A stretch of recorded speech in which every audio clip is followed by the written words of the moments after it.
The Indian rhinoceros deposits its feces, creating over the years large piles which act as olfactory markers or beacons, defining its territory. Gigantic dung heaps that are impossible to ignore, even for the least sensitive nose.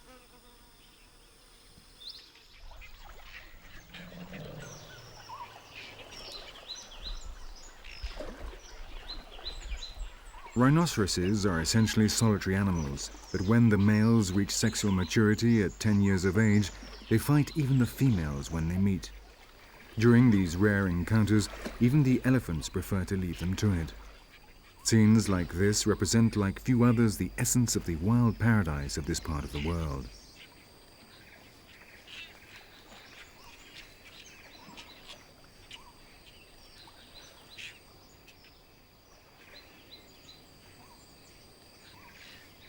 Contrary to popular belief, they do not use their famous horn as a weapon, but rather bite at their rival. The loser will move off to try his luck elsewhere.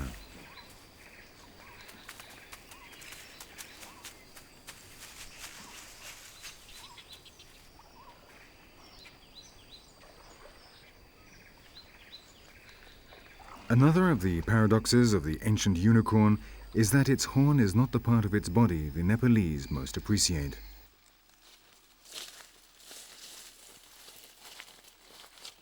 They come to the dung heaps in search of what they swear is an infallible remedy for coughs.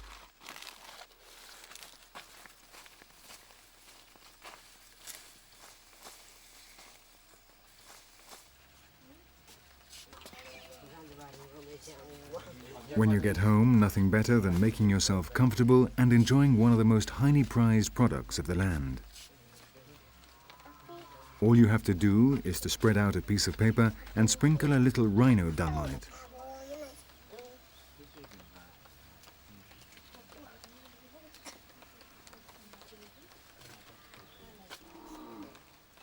With care and patience, you achieve just the right texture to mix it with tobacco according to taste.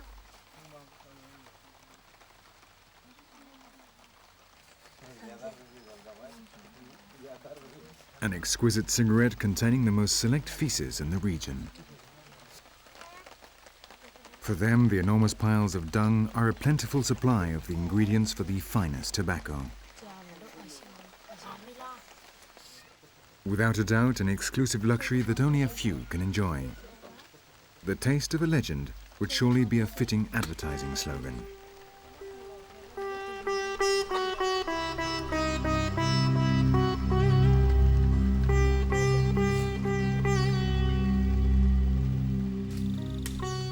Oblivious of man's obsession with his feces, the Indian rhinoceros has changed very little in the last million years. As they are basically unsociable, the typical group of rhinoceroses is this, a female with her child.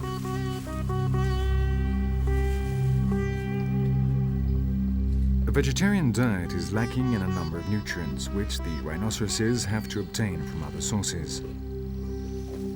In certain places in the jungle, the soil is rich in mineral salts and trace elements, and so the mothers take their children there from when they are very young. They memorize the location, and so the knowledge of these secret places is passed down from one generation of rhinos to the next.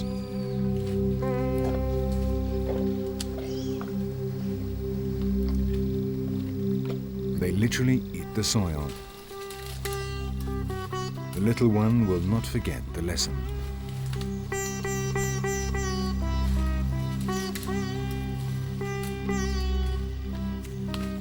No one in the jungle would dare disturb a female rhinoceros with her young. Their ferocity and courage are almost as legendary as their horns.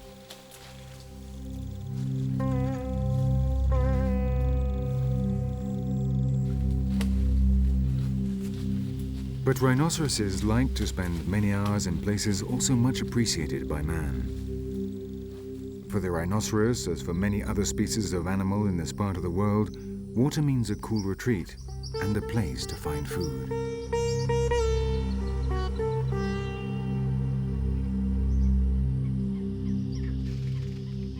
In their river valleys and in all the low regions which are periodically flooded, these swamps are formed, covering immense areas along the banks of the Brahmaputra and the Ganges.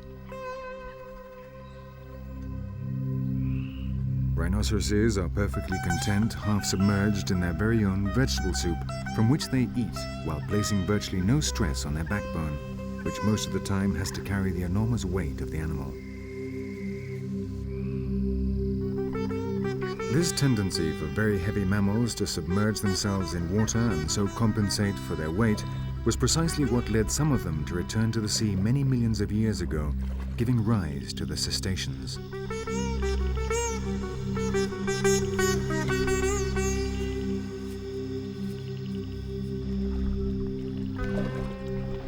What cannot be denied is that rhinoceroses swim well and with evident satisfaction.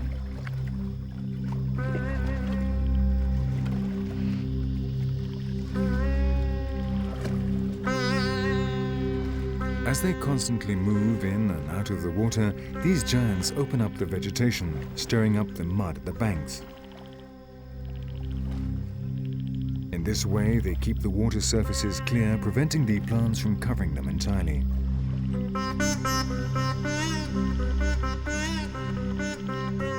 Without rhinoceroses and elephants, there would be much less open, available water, and the number of bird species in the region would be considerably reduced.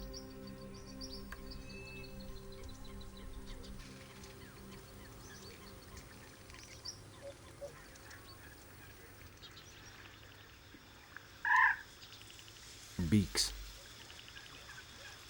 Some very still, others in constant movement. The soup, which is vegetable for the rhinoceros, becomes fish soup for the majority of the birds, such as this Asian stork.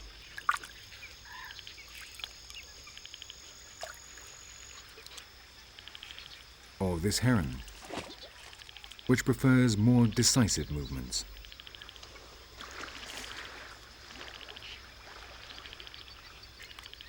Long legs and eyes looking down into the pool. Here, each one makes use of what evolution has equipped them with to catch prey of different sizes.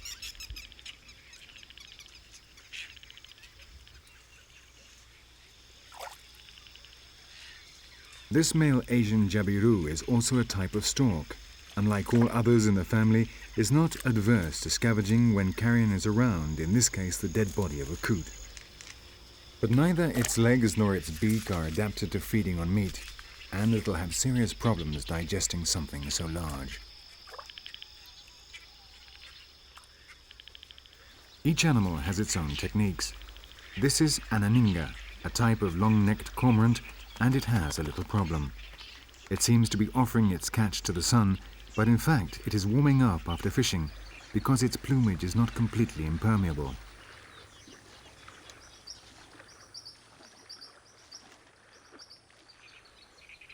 This makes it easier to dive down and swim beneath the surface, but it gets very wet, and from time to time, it has to dry out. And here we have the result. It was worth the dip, even if its body is now dripping wet. But its triumphal march arouses the lowest instincts of the opportunists. The aninga tries to reach a safe place in order to eat its catch before anyone feels tempted to snatch it from him.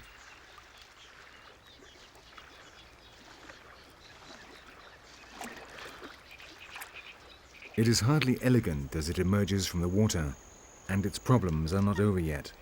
The fish is stuck, and it will have to gobble it down, scales and all.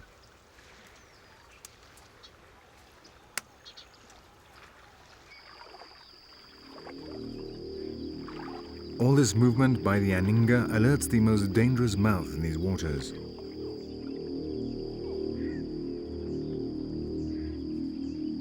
The marsh crocodile can be found throughout much of the Indian subcontinent. Over 4 meters in length, it shelters in holes and eats birds.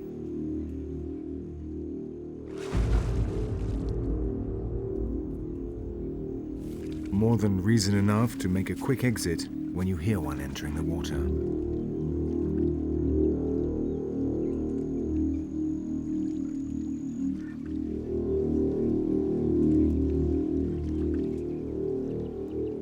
This enormous snout belongs to a close relative of the crocodile and an expert fisher.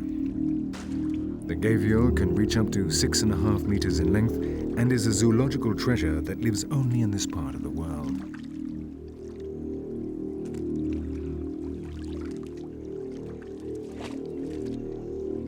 It is said to accompany the dead on their last journey along the sacred rivers of India.